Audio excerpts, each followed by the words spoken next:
Welcome to Alice Just Alice 55. You're listening to an AI narrated audiobook of my original work, The Child the Sea Kept, written by Alice N. Smith. The chapter playlist is linked in the description below. Now let's begin. Chapter 1, Age 8, The Wreckage. The first thing the captain saw was the hand. It rose between two swells, small and gray with cold, clinging to a length of broken mast as the sea tried to roll it under. For a breath he thought it belonged to one of the dead. Then the wreckage from the storm turned, the mast lifted, and a child's face appeared behind it. "Girl in the water!" a sailor shouted. The deck changed at once. Men abandoned crates half-hauled over the rail. A coil of rope came skidding across the planks. Someone cursed. Someone crossed himself. The quartermaster shoved two sailors aside and looked over the rail. The captain did not look away from the child. "Lower a line." "She is too far out," the quartermaster said. "Current is pulling hard, and if a man goes over after her, we may lose him too." The captain's gaze stayed fixed on the girl. "Lower a line." The girl did not scream, she did not wave, she did not beg them to save her. She only watched the ship with pale, unreadable eyes while the sea lifted her, dropped her, and tried again to take her under. Captain Elias Varick had seen the sea return many things after a storm. Barrels split open and spilling rum, crates of silk swollen with salt water, dead gulls, dead men. Once, after a burning ship went down in the night, the tide had brought him a silver crucifix tangled in a strip of sailcloth, both of them knocking softly against the hull, as if asking permission to come aboard. The sea was generous that way. It gave back what it had ruined, but it had never given him a child before. "Rope and hook," the quartermaster snapped, though anger sat hard in his voice. "Now." Silas leaned over the rail, one hand braced against the wet wood. "Put your arm through, girl. Can you hear me?" The rope struck the water beside her, and the child only looked at it. She did not move. "Little miss," Silas called, his voice tightening, "you have to take the rope." The broken mast dipped, and for half a heartbeat the girl vanished behind the swell. The captain's hand closed around the rail. Then she came up again, still clinging, still silent. "Hook the spar," the captain said. The quartermaster's head snapped toward him. "If the hook slips, it'll roll her under." "Then tell Silas not to let it slip," the captain said. Twice the hook struck water. The third time it caught. The mast lurched toward the hull, dragging the child with it. Her arm slipped, and a sailor made a sound like he had been struck. Then her fingers found another crack in the wood and held. Ansel was already over the side before the captain gave the order. He hooked one arm through the rope netting and reached for her. "Give me your hand." The girl stared at his hand. Ansel's voice softened despite himself. "Come on, child. I've no mind to fish you out twice." For several breaths the captain thought she would refuse him, but then she released the spar. Ansel caught her wrist. Her body dropped, light as sailcloth and just as limp. The crew hauled hard. Ansel came over the rail first, soaked to the waist and cursing. The child followed in a deckhand's arms, more bone than weight. When her feet touched the deck, she collapsed. A sailor moved first. Kneeling beside her, "Blanket!" he snapped. "Get a blanket, you useless pack of grave robbers!" No one mocked him for it. Around them, wreckage drifted across the water beneath a sky the color of old pewter. Broken planks rolled in the gray sea. A torn sail rose and sank like the pale back of a drowned beast. Crates floated half submerged among ropes, barrels, and bodies turning wherever the current took them. No one laughed on deck. Pirates laughed at many things: fear, bad luck, hangings, priests, kings, each other. They laughed because the alternative was remembering too much. But wreckage after a storm had its own silence. The surgeon shouldered through the gathered men with his satchel in one hand. "Back! Give her air!" The quartermaster barked. "You heard him! Back from the rail!" The crew retreated by inches, though none of them went far. The captain stood over the child and looked down. Her eyes were still open. The surgeon crouched beside her and pressed 2 fingers to the side of her throat. Alive! The sailor beside him muttered, "No thanks to heaven. Heaven left her floating." The surgeon checked the girl's eyes, her hands, the blood dried at one knee, cold, bruised, starved some, but not freshly. "She's been hungry longer than she's been wet," the quartermaster said. "That's cheerful." The surgeon looked up at the captain. "She needs dry clothes, warmth, broth if she can keep it down, and a place where fools won't crowd her." The quartermaster said, "She needs to be put ashore." The words landed hard. The sailor turned his head. "She just came out of the sea, quartermaster." "Aye," the quartermaster said, "and that's where this should have ended." A few men crossed themselves. Others looked away. The captain's gaze stayed on the girl. She was small, 8 years old perhaps, maybe younger, though hunger and cold made liars of faces. Her hair, darkened by sea-water, lay plastered to her skull and cheeks. One side of her face was bruised from temple to jaw. Her lips were nearly blue. Children in the water screamed when they had breath. They thrashed, they reached, they begged for God, mother, father, anyone. The captain had heard enough dying to know the shape of it. This child had only watched. Now she watched the quartermaster. He noticed. His expression changed, not much, but enough for the captain to see it. A tightening at the mouth, a flicker in the eyes. The quartermaster was not an easily frightened man, but the girl unsettled him. Good, the captain thought. At least I'm not alone in it. Ansel wrung seawater from his sleeve. "She can't stay on deck." The captain nodded. "Take her to my cabin." That broke the silence. The quartermaster said, "Your cabin?" The captain looked at him. The quartermaster held his ground. His authority aboard the ship was second only to the captain's in matters of ration, discipline, and crew share. He had earned the right to object where others only muttered. The quartermaster said, "Captain, think before pity makes a fool of you." The captain said, "I am thinking." "Then think harder," the quartermaster said. "She's a child from a wreck we don't know, out of waters that swallowed every soul around her." A sailor said, "She looks to be no older than 8." The quartermaster snapped, "And curses come in all sizes." A different sailor murmured, "Bad luck to take what the sea leaves breathing." Silas said, "Worse luck to throw back a child."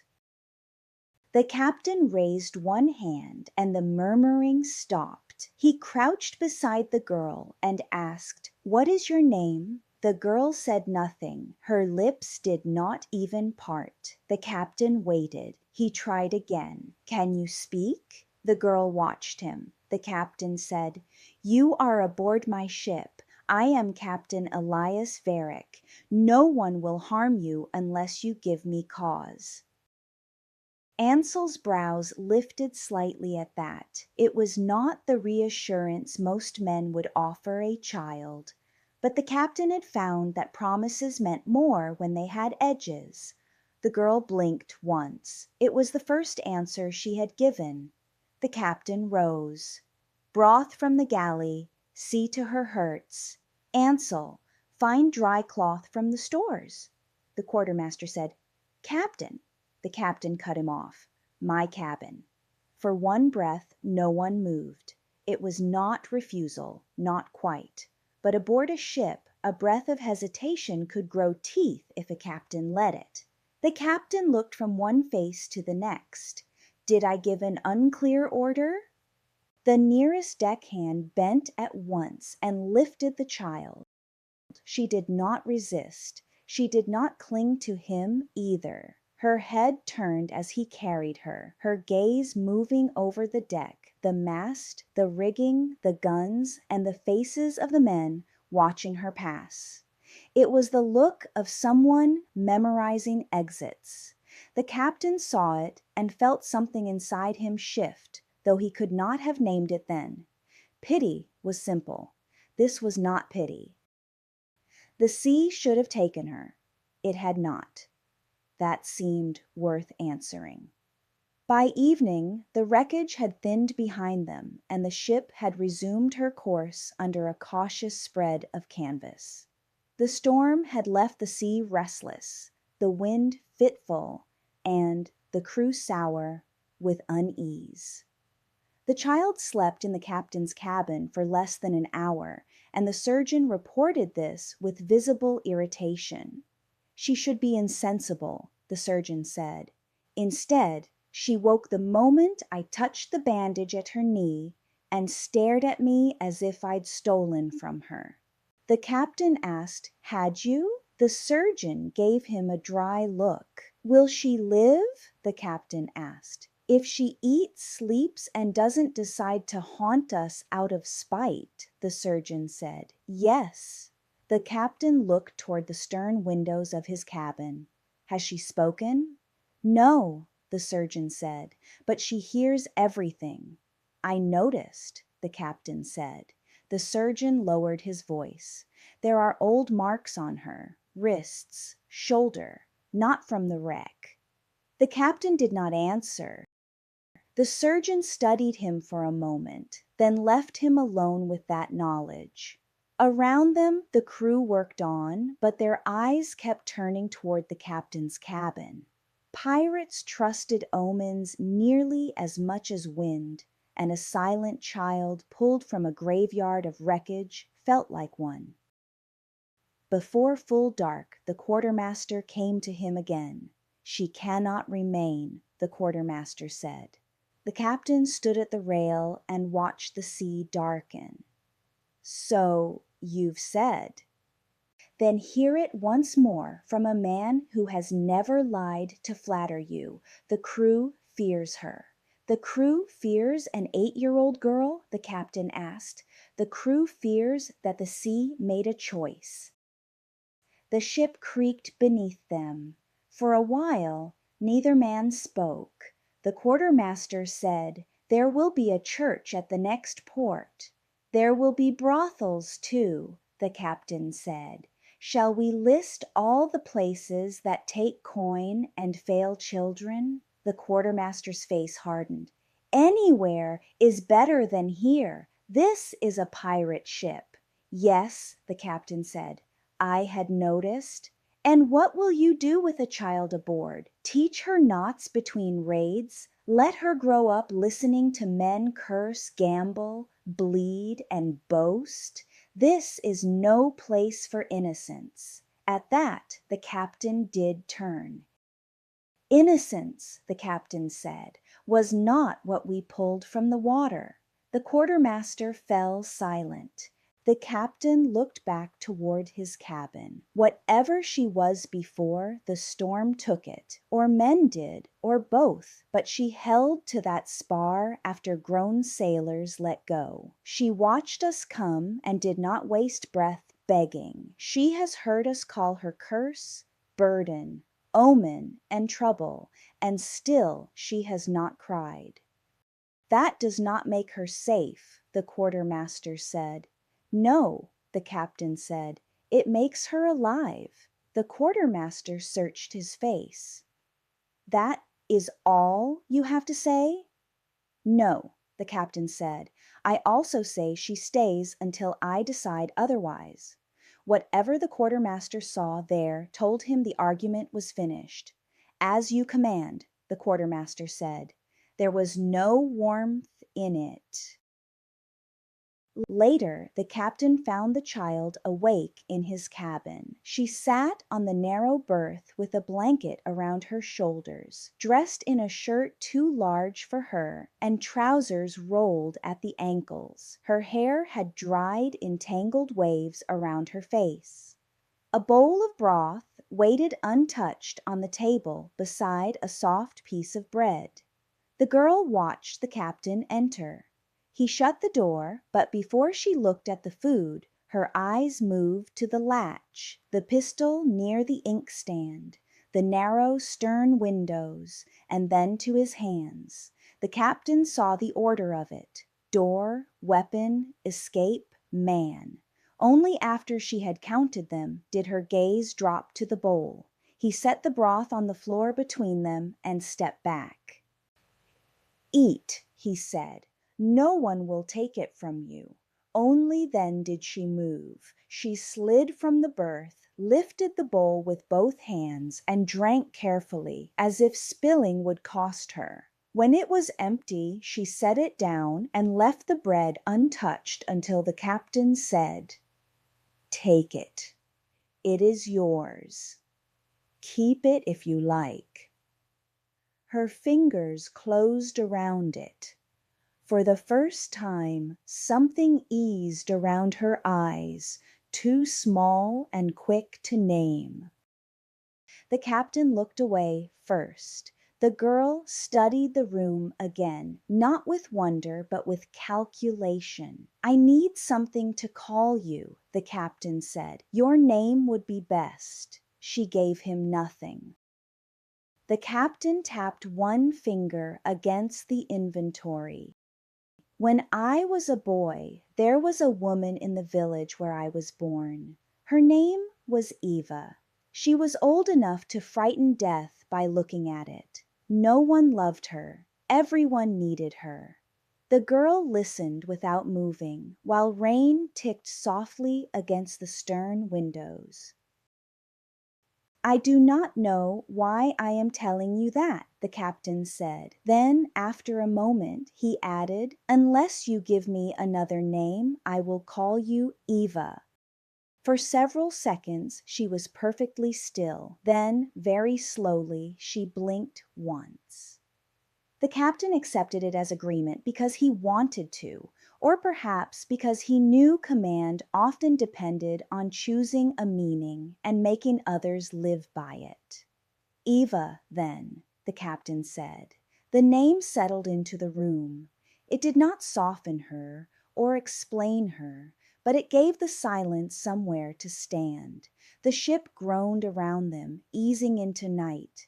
Outside, boots moved across the deck. Men muttered. Somewhere forward, someone shouted at a sailor to keep dirty hands out of the galley stores. The ship lived on, as ships did, by swallowing the strange and making routine of it.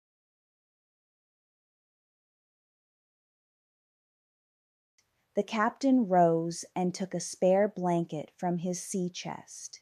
He placed it at the foot of the berth.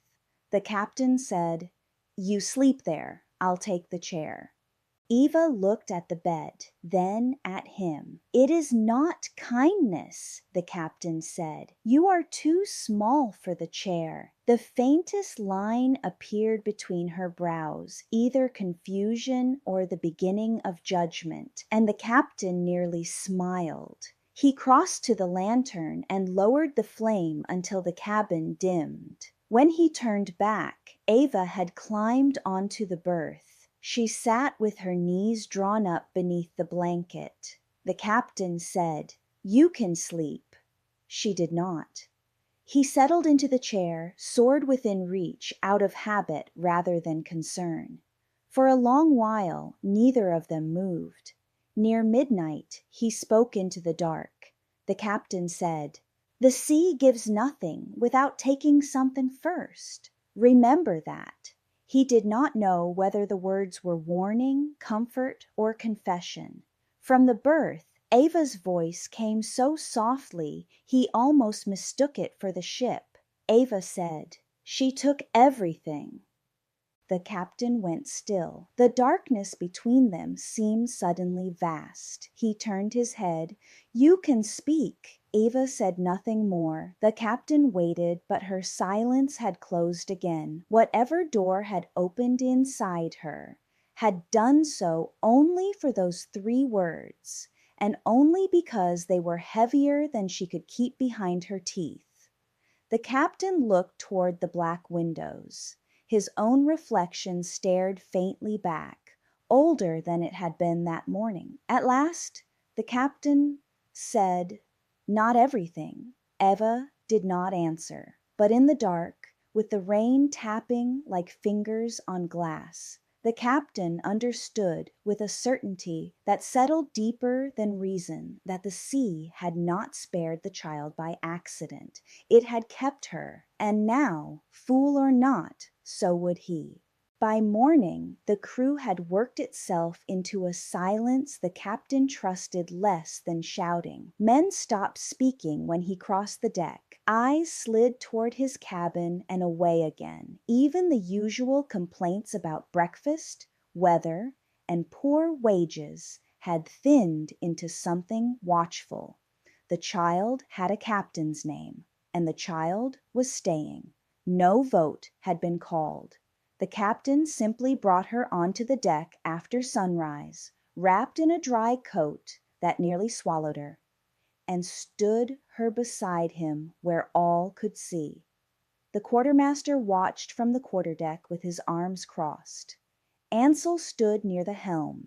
Silas hung near the rigging, trying very hard to look as if he had not been waiting. The captain placed one hand lightly on the girl's shoulder.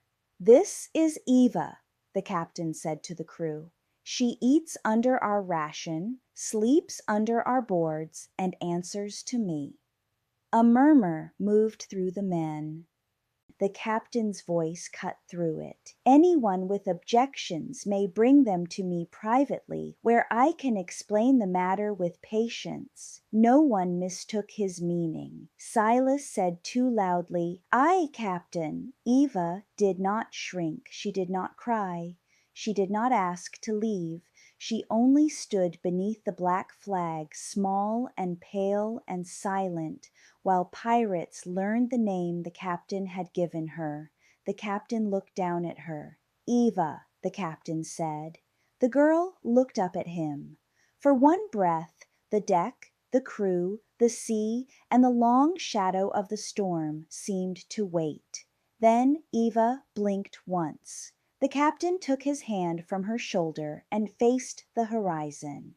"Set the main," the captain ordered. "We sail south." The crew moved, and the child the sea had kept watched everything.